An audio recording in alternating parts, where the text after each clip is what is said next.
మూసి కూల్చివేతలకు ఆగిన మరో గుండె. ఇల్లు కూల్చివేస్తారన్న దిగులుతో గుండెపోటుతో వ్యక్తి మృతి. రామంతపూర్లోని కేటీఆర్ నగర్లో ఘటన. న్యాయం చేయాలంటూ బాధితుల ఆందోళన. మూసి కూల్చివేతలకు మరో గుండె ఆగింది. రామంతపూర్లోని లక్ష్మీనారాయణ కాలనీకి సమీపంలోని కేటీఆర్ నగర్లో నివసించే రవీందర్ తాము ఉంటున్న ఇంటి కూల్చేస్తారన్న మనోవేదనతో మృతి చెందారు. ఇప్పుడు చెప్పు రేవంత్ రెడ్డి గారు, నీ 1,60,000 కోట్లు తీసుకొచ్చి ఏం చేస్తావు? ఇట్లా హత్యలు చేయడానికి నువ్వు డబ్బులు తీసుకొచ్చేది? ఇట్లా భయభ్రాంతులకు గురి చేశా నువ్వు డబ్బులు తీసుకొచ్చేది? బతకవలసిన మనుషులను చంపడానికి నువ్వు తీసుకొచ్చేది 1,60,000 కోట్ల రూపాయలు.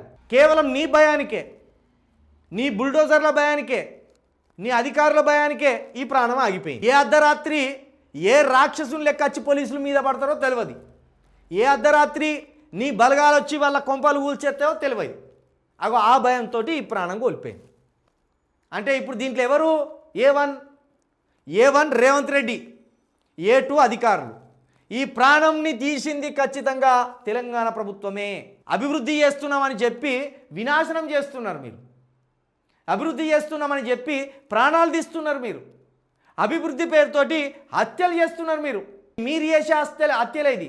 మీ ప్రభుత్వం చేస్తున్న హత్యలే ఇది. ఓ భయానికి, మీ భయానికే ఓ గుండె ఆగిపోయిందంటే నువ్వు కేంద్ర మంత్రి దగ్గరికి పోయి ఏం లాభము? ఈ పైసలు తీసుకొచ్చి ఏం లాభము? ఇన్ని ప్రాణాలు పోతుంటే, ఇంత వేదన పడుతుంటే దీని మీద పోరాడాలి. గట్టిగా పోరాడితేనే మీ ఆస్తులు మీకు దక్కుతాయి. లేకపోతే మీరు బతకరు, మీ ఇండ్లు కూడా ఉండయి.